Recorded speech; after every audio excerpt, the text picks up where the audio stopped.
لا إله إلا الله لا إله إلا الله لا إله إلا الله محمد رسول الله عليه صلاة الله بها يثبت الإيمان Assalamualaikum warahmatullahi wabarakatuh. Ikhwanul Muslim yang dirahmati Allah Subhanahu wa Ta'ala. Kita mengenal ada 15 macam pelajaran zikir di dalam Tariqah Naqsabandi. Salah satu di antaranya adalah muraqabah.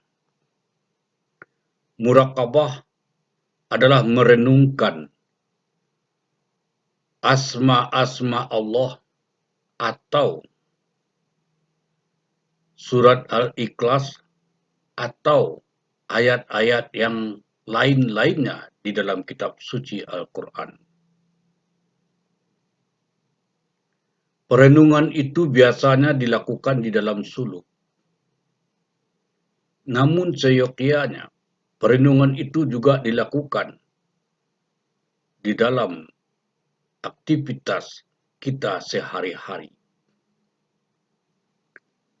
Manakala kita senantiasa muraqabah, merenungkan asma-asma Allah atau surat Al-Ikhlas atau ayat-ayat yang lain dalam kitab suci Al-Quran dengan sungguh-sungguh hati, tulus ikhlas dan sepenuh hati, serta secara istiqamah, maka pada gilirannya Allah Subhanahu wa Ta'ala akan menarik orang itu ke sisi Allah Subhanahu wa Ta'ala yang disebut dengan mazub. Tarikan Allah itu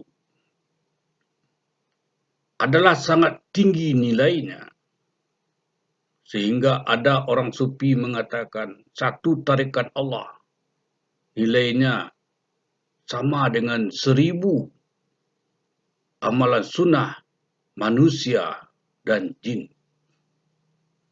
Yang ditarik Allah itu adalah ingatan yang senantiasa secara terus-menerus kepada Allah Subhanahu wa Ta'ala. Ingatan orang itu hanya kepada Allah doang. Bahasa gaulnya. Bukan akal. Bukan pula kesadaran.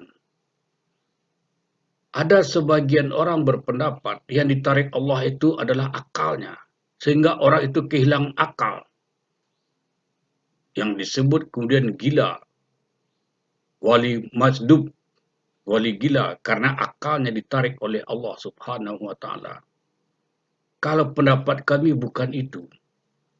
Dan bukan pula kesadaran orang itu yang ditarik oleh Allah Subhanahu wa Ta'ala sehingga ia tidak mempunyai kesadaran terhadap dirinya dan di dalam kehidupan sehari-harinya juga seperti orang gila, tidak berbaju dan segala macamnya.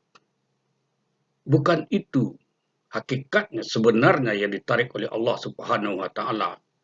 Yang ditarik Allah Subhanahu wa Ta'ala adalah ingatan hanya semata-mata kepada Allah Subhanahu wa Ta'ala atau zoknya.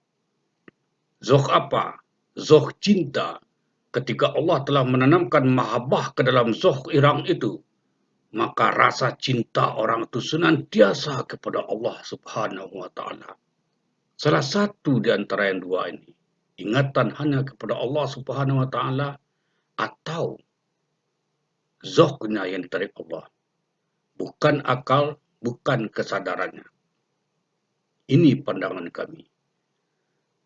Ikhwanul Muslim yang dirahmati Allah Subhanahu wa Ta'ala. Manakala Allah sudah menarik ingatan orang itu senantiasa kepada Allah Subhanahu wa Ta'ala sehingga ia hanya mengingat Allah saja dalam kehidupan sehari-hari, maka ia akan menembus ke dalam alam rohani.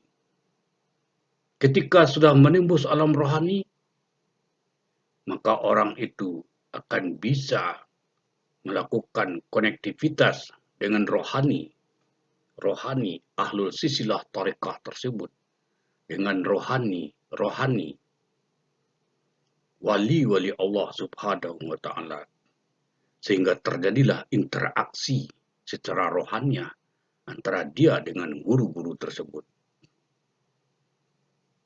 Dan dengan izin Allah Subhanahu wa taala pula, maka rohani itu senantiasa mengunjungi orang itu di tempat salatnya. Ketika sering rohani itu mengunjungi orang itu, maka di dalam tempat salatnya secara langsung maupun tidak langsung terbentuklah apa yang disebut dengan majelis rohani. Majelis rohani itu adalah majelis yang terdiri daripada rohani, guru-guru, ahlul silsilah tarekah maupun rohani, wali-wali Allah di dalam tempat salatnya. Ini yang disebut dengan majelis rohani. Wabillahi tauhid wal hidayah. Assalamualaikum warahmatullahi wabarakatuh.